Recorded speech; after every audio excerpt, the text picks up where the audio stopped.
अस्सलाम वालेकुम my YouTube family, कैसे हैं आप सब लोग। मैं उम्मीद करती हूँ आप सब खैर खैरियत से होंगे। तो जी आज मैं आप लोगों के साथ एक ऐसे वीज़े की कैटेगरी शेयर करने जा रही हूँ जिसको हासिल करना बहुत आसान है। आपको यकीन आएगा कि जी सिर्फ 3 दिन इसका प्रोसेस टाइम है। मतलब आप जब अप्लाई करेंगे उसके 3 दिन के अंदर अंदर आपको वीज़ा मिल जाएगा। और कोई डॉक्यूमेंट्स नहीं चाहिए होते हैं इसके लिए इतने ज़्यादा, कोई आपको भाग दौड़ नहीं करनी है, कोई आपको कंसल्टेंट्स के पास नहीं जाना है। सिर्फ आप लोगों ने ऑनलाइन अप्लाई करना है और आपको आराम से ये वीज़ा मिल जाएगा। और मज़े की बात ये है कि ये मल्टीपल वीज़ा है, यानी आप बार बार इस वीज़े के थ्रू इस कंट्री में जा सकते हैं। तो जी वीडियो को स्टार्ट करने से पहले मेरी आपसे रिक्वेस्ट है, प्लीज़ मेरे चैनल को आप लोग सब्सक्राइब कर दें, लाइक कर दें और दोस्तों के साथ शेयर कर दें ताकि मुझे आपकी तरफ से मोटिवेशन मिलती रहे और मैं आप लोगों के लिए अच्छी से अच्छी वीडियोज़ बनाती रहूँ। अच्छा जी, अब मैं वीडियो को स्टार्ट करती हूँ। ये मैं बात कर रही हूँ न्यूज़ीलैंड की। न्यूज़ीलैंड का ये वीज़ा है 2 साल का। ये मल्टीपल वीज़ा है, यानी कि इसकी जो एंट्री है वो मल्टीपल टाइम हो सकती है। आप आ सकते हैं अपने कंट्री में वापस, फिर जा सकते हैं, ठीक है। और फिर मैंने आपको बताया जो ऑनलाइन मिलता है। और टाइम कितना लगेगा वो मैंने आपको वैसे बता ही दिया है, लेकिन चलिए मैं आगे जाके दोबारा बता दूंगी कि इसे अप्लाई करने के बाद कितना टाइम लगेगा और फीस क्या होगी, ठीक है। न्यूजीलैंड के वीज़े को लेने के 2 तरीके हैं, ठीक है।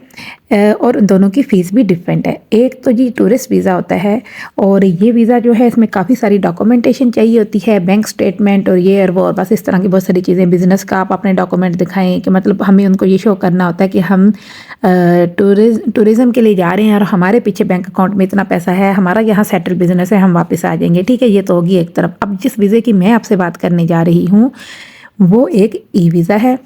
और ये किस तरह से मिलता है, ये इसका नाम है जी ETA, इलेक्ट्रॉनिक ट्रैवल ऑथराइजेशन, ठीक है। ये मैंने आपको बता दिया, ये भी एक तरह का है टूरिस्ट वीज़ा ही, ठीक है।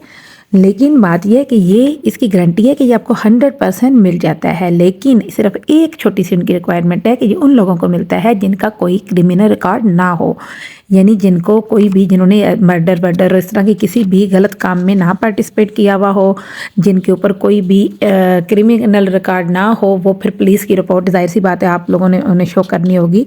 तो बहरहाल ये वीज़ा लेकिन मिलता 100% है जिन लोगों को कोई ऐसा वैसा रिकॉर्ड ना हो, उन लोगों को 2 साल का मल्टीपल वीज़ा है, ठीक है। और आप साल में कई बार न्यूजीलैंड जा सकते हैं, ठीक है। फिर मैंने आपको अप्लाई करने का कहा तो वो ऑनलाइन आप अप्लाई करेंगे, कुछ भी नहीं आपने करना, सिंपल आपने ऑनलाइन इस वीज़े के लिए अप्लाई करना है। 3 दिन का प्रोसेस टाइम है, 3 दिन के अंदर अंदर ईमेल के थ्रू आपको रिस्पांस मिल जाएगा, यानी कि 3 दिन के अंदर ईमेल के थ्रू आपको वीज़ा मिल जाएगा, ठीक है। अब ये कहाँ से लेना है, एक तो ये न्यूजीलैंड की इमिग्रेशन वेबसाइट है जो कि ऑफिशियल वेबसाइट है, ठीक है। एक तो ये आपको वहाँ से मिल सकता है, ठीक है। और वहाँ की फ़ीस है $23, ठीक है, न्यूजीलैंड डॉलर। अच्छा, और दूसरा तरीका ये है कि ये उनकी एक मोबाइल ऐप है जो उस पर भी मिलता है और उसकी फ़ीस है $17, ठीक है। इसके अलावा ये जो मैं आपको फ़ीस बता रही हूँ, इसके अलावा $35 एक्स्ट्रा चार्जेस आपको देने होंगे जो कि वहाँ की टूरिज़्म नेवी फ़ीस है, ठीक है। आपको सिर्फ अपना एक पासपोर्ट चाहिए होगा और एक ईमेल एड्रेस जिसके ऊपर आपको ईमेल आए, ठीक है। यानी डॉक्यूमेंट्स में सिर्फ और सिर्फ आपको पासपोर्ट चाहिए होगा। अब ये तो ज़ाहिर है हर जिसने भी दूसरे कंट्री में जाना है तो वो पासपोर्ट तो लाजमी बनाएगा ना, तो इसके अलावा और कोई डॉक्यूमेंट नहीं चाहिए। अच्छा जी, इसके बाद ये है कि आपने जो है इसमें एक और जो बात है वो ये है कि बाय एयर नहीं जाना, क्योंकि मैंने आपको ऊपर देखें, आपको ऊपर ही पता चल गया होगा, मैंने कहा था आपको टूरिज़्म नेवी फ़ीस इसमें देनी होती है। तो इसमें बाय एयर नहीं जाना बल्कि शिप के थ्रू आपने जाना है, ठीक है। वो इसीलिए नेवी की फ़ीस लेते हैं। इसमें जो बड़े बड़े शिप्स होते हैं ना जो टूरिस्ट को एक कंट्री से दूसरे कंट्री में लेके जाते हैं, उस तरह का एक बड़ा टूरिस्ट शिप होता है जिसके थ्रू आप लोगों ने जाना है, ठीक है। इनको ये क्रूज शिप कहते हैं, ठीक है। ये जो मैं आपको बता रही हूँ बड़े बड़े से जो शिप्स होते हैं इनको। ये वीज़ा 2 साल के लिए वैलिड रहेगा। आप उस दौरान में चाहे तो वहाँ से वापस आ जाएं या आप वहाँ पे अगर रहते हैं तो, लेकिन उसका भी एक मतलब जब वीज़ा लगता है ना तो उसका एक टाइम पीरियड वैसे होता है कि आप इतनी देर तक वहाँ स्टे करें और उस जो लीगल टाइम पीरियड है उसके अंदर फिर आप वापस आएँ, फिर आप दोबारा जा सकते हैं, ठीक है। न्यूजीलैंड ETA जो मैंने आपको पहले भी बताया, इलेक्ट्रॉनिक ट्रैवल ऑथराइजेशन जो है वो आपको आपको उसके थ्रू मिलता है। और क्रूज़ शिप पे जब आप ट्रैवल करते हैं तो आपको ये न्यूजीलैंड ईटीए वाले हैं जो आपको उस वक्त ऑन द स्पॉट आपको वीज़ा लगा के देते हैं। आप मतलब आपसे बात करने के बाद आपको 28 डेज़ से लेके 3 मंथ तक ये आपको वहाँ पे स्टे मिलता है। और अगर आप इस वैलिड टाइम पीरियड के जो लीगल टाइम पीरियड इसके अंदर अगर आप वापस आते हैं तो नेक्स्ट टाइम जब आप वीज़ा लगवाएंगे तो आपको न्यूजीलैंड का प्रॉपर विज़िट वीज़ा मिलेगा। जब आप नेक्स्ट टाइम यानी अपने कंट्री में आने के बाद जब दोबारा जाएंगे तो आपको क्या है कि न्यूजीलैंड का एक प्रॉपर विज़िट वीज़ा मिलेगा। अब मैं आपको इसकी वेबसाइट पे दिखा देती हूँ कि ये मैं किस चीज़ की बात कर रही हूँ और आपने कहाँ पे जाके अप्लाई करना है। ये देखें जी, मैंने आपको उसकी वेबसाइट पे ले गई हूँ न्यूजीलैंड की।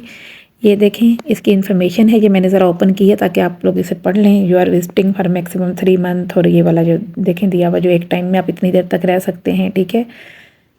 ये देखें आप बिज़नेस या प्लेयर यानी टूरिज्म के लिए जा सकते हैं। फिर ये देखें जी, ये लिखा हुआ है, इसमें ये भी बताया हुआ है कि आप जो है ये जो वीज़ा है ये आपका 2 ईयर के लिए मल्टीपल वीज़ा है। ये एप्लीकेशन फॉर्म है, ठीक है। इसमें आपने अपनी बेसिक इन्फॉर्मेशन देनी है, जैसे डेट ऑफ बर्थ होगी या ये वो, ठीक है। फिर पासपोर्ट की इन्फॉर्मेशन है, पासपोर्ट की एक्सपायरी है, ये सारी इन्फॉर्मेशन के कहाँ कब आपका स्टार्ट हुआ क्या, बस ये बेसिक इन्फॉर्मेशन है, ये आपने देनी है। और बस ये आपको ईमेल के थ्रू ही इसका रिस्पांस मिलेगा। इसके अलावा कोई और इतनी मुश्किल या हार्ड एंड फास्ट काम नहीं करना, आपने कोई भाग दौड़ आपको करने की ज़रूरत नहीं है इसके लिए जी। तो मेरा ख्याल है मैंने आपको बेसिक सारी इन्फॉर्मेशन बता दी है। इसके अलावा अगर कोई क्वेश्चन हो तो आप मुझसे पूछ सकते हैं। और लास्ट में मेरी आपसे फिर यही रिक्वेस्ट है, प्लीज़ मेरे चैनल को आप लोग सब्सक्राइब कर दें, लाइक कर दें और दोस्तों के साथ शेयर कर दें।